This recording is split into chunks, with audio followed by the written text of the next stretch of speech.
កម្ពុជានឹងបាត់ទឹកដីទៅវៀតណាមដោយសារការពង្លឿនបោះបង្គោលព្រំដែនក្នុងពេលកម្ពុជាកំពុងមានវិបត្តិចំនួនព្រំដែនយោងតាមការចុះផ្សាយរបស់ទូរទស្សន៍អាស៊ីសេរីកាលពីថ្ងៃទី11ខែកុម្ភៈនេះថាមន្ត្រីបកប្រឆាំងនិងអ្នកឃ្លាំមើលបារម្ភជាខ្លាំងករណីរដ្ឋាភិបាលក្រុងភ្នំពេញឯកភាពពង្លឿនការបោះបង្គោលព្រំដែនដែលនៅសេសសល់ឲ្យបានឆាប់រហ័សជាមួយប្រទេសវៀតណាមខណៈកម្ពុជាកំពុងបែកបាក់ជាតិនិងកំពុងរងការឈ្លានពានពីយោធាថៃពលរដ្ឋខ្មែរនៅទិសភាគខាងលិចកំពុងរងគ្រោះនិងឈឺចាប់ពីការបាត់បង់ទឹកដីក្រោមការគ្រប់គ្រងរបស់យោធាថៃពេលនេះពលរដ្ឋខ្មែរនៅទិសខាងកើតក៏កំពុងព្រួយបារម្ភនឹងការបាត់បង់ទឹកដីទៅឲ្យវៀតណាមផងដែរការបារម្ភនេះគឺបន្ទាប់ពីរដ្ឋាភិបាលត្រកូលហ៊ុននិងរដ្ឋាភិបាលវៀតណាមបានប្រកាសឯកភាពគ្នាពង្លឿនការដោះដូរដីនិងបន្តបោះបង្គោលព្រំដែននៃប្រទេសទាំងពីរដែលនៅសេសសល់ឲ្យបានឆាប់ចាប់ជាស្ថាពរលោកអ៊ុំសំអានប្រមុខដឹកនាំស្ថាប័នអធិបតេយ្យជាតិព្រំដែននិងអន្តោប្រវេសន៍នៃរដ្ឋាភិបាលកម្ពុជាឯករាជ្យ$23មានប្រសាសន៍ថាការពង្លឿនបោះបង្គោលព្រំដែនរវាងកម្ពុជានិងវៀតណាម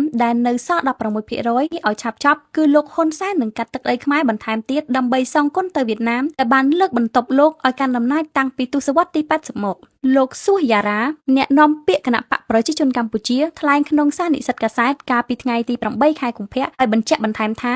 ការឯកភាពគ្នាពង្លឿនបោះបង្គោលព្រំដែននេះព្រោះមេដឹកនាំកម្ពុជានិងវៀតណាមរួមទាំងមេដឹកនាំឡាវផងបានឯកភាពគ្នាថាមិនចង់ទុកចំនួនព្រំដែនដល់កូនចៅជំនាន់ក្រោយលោកអះអាងថាទោះបីកម្ពុជាកំពុងមានចំនួនជាមួយថៃក្តីក៏ការបោះបង្គោលព្រំដែនរវាងកម្ពុជាវៀតណាមនិងឡាវនេះមិនធ្វើឲ្យប៉ះពាល់ដល់អធិបតេយ្យភាពជាតិទេព្រោះភាគីទាំង3ប្រកាន់នៅគោលការណ៍សន្តិភាពគោរពតាមច្បាប់និងសន្ធិសញ្ញានានាព្រមទាំងក្រុមបច្ចេកទេសលោកអ៊ុំសំអានយល់ថាមូលហេតុដែលវៀតណាមឯកភាពបោះបង្គោលព្រំដែនដោយសន្តិវិធីជាមួយកម្ពុជានេះព្រោះលោកហ៊ុនសែននិងលោកហ៊ុនម៉ាណែតយល់ព្រមកាត់ទឹកដីតាមការចង់បានរបស់វៀតណាមម្យ៉ាងវិញទៀតអតីតតំណាងរាស្ត្របកប្រឆាំងរូបនេះបញ្យល់ថាការបោះបង្គោលព្រំដែនរវាងកម្ពុជានិងវៀតណាមនេះគឺយោងតាមសន្ធិសញ្ញាឆ្នាំ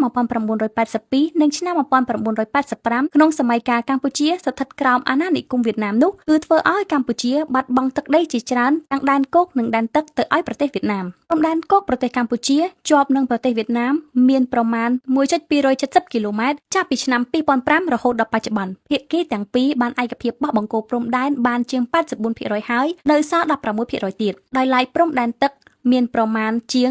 2.500 គីឡូម៉ែត្រមិនទាន់វាស់វែងនៅឡើយចំពោះការបោះបង្គោលព្រំដែនគោកកន្លងមកពលរដ្ឋខ្មែរតែងតែយំស្រែកបាត់បង់ដីស្រែនិងដីចម្ការជាបន្តបន្ទាប់ដូចជាករណីនៅខេត្តត្បូងឃ្មុំនិងខេត្តស្វាយរៀងជាដើមអាជ្ញាធររដ្ឋាភិបាលក្រុងភ្នំពេញមិនត្រឹមតែមិនដោះស្រាយនោះទេថែមទាំងចាប់ពលរដ្ឋនិងអ្នកនយោបាយបកប្រឆាំងដាក់គុកជាហូរហែដូចជាករណីទីប្រឹក្សាគណៈបកកម្លាំងជាតិលោករងឈុនជាដើមលើសពីនេះពលរដ្ឋនិងអ្នកឃ្លាំមើលពិនិត្យឃើញថាការដោះដូរដីរវាងកម្ពុជានិងវៀតណាមដូចជានៅខេត្តត្បូងឃ្មុំស្វាយរៀងរតនគិរីនិងមណ្ឌលគិរីជាដើមគឺជាការយកដីខ្មែរដោះដូរជាមួយដីខ្មែរទៅឲ្យវៀតណាមលោកអិនណាតប្រធានអង្គការសម្ព័ន្ធខ្មែរដើម្បីកិច្ចព្រមព្រៀងសន្តិភាពទីក្រុងប៉ារីសបានលើកឡើងថារដ្ឋាភិបាលកម្ពុជាមិនគួរឯកភាពលឿនពេកក្នុងការរុះរាន់បោះបង្គោលព្រំដែននោះទេក្នុងពេលកម្ពុជាកំពុងបែកបាក់ជាតិនិងកំពុងរងការឈ្លានពានពីក្រុមយោធាថៃ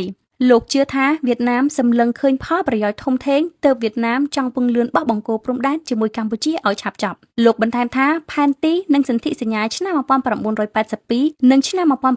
1985ដែលលោកហ៊ុនសែននិងវៀតណាមប្រើសម្រាប់បោះបង្គោលព្រំដែននេះគឺបង្កើតឡើងដោយវៀតណាមដូច្នេះផែនទីនិងសន្ធិសញ្ញាទាំងនេះមិនស្របនឹងរដ្ឋធម្មនុញ្ញកម្ពុជានិងកិច្ចព្រមព្រៀងសន្តិភាពទីក្រុងប៉ារីសឡើយជុំវិញរឿងនេះគណៈបកប្រឆាំងនិងអ្នកឃ្លាំមើលយល់ឃើញថាការពង្លឿនដោះដូរដីនិងការបោះបង្គោលព្រំដែនធ្វើឡើងក្នុងដំណាក់កាលដែលកម្ពុជាកំពុងមានវិបត្តិជាច្រើនដូចជាវិបត្តិនយោបាយមានឯកភាពជាតិវិបត្តិសេដ្ឋកិច្ចបញ្ហាឧក្រិដ្ឋកម្មឆបោកឆ្លងដែនជាពិសេសសង្គ្រាមឈ្លានពានពីប្រទេសថៃហើយបែរជាបកកាន់អំណាចសម្រាប់ដោយឯកច្ឆន្ទបែបនេះគឺលោកហ៊ុនសែននិងលោកហ៊ុនម៉ាណែតនឹងជៀសមិនផុតពីការរិះគន់និងការទទួលខុសត្រូវចំពោះមុខប្រវត្តិសាស្ត្រឡើយចំពោះការធ្វើឲ្យបាត់បង់ទឹកដីខ្មែរជាបន្តបន្ទាប់ទៅប្រទេសជិតខាងរាយការណ៍ព័ត៌មានដល់នេះខ្ញុំបេឡាពីរដ្ឋាភិបាលកម្ពុជាឯករាជ្យ$23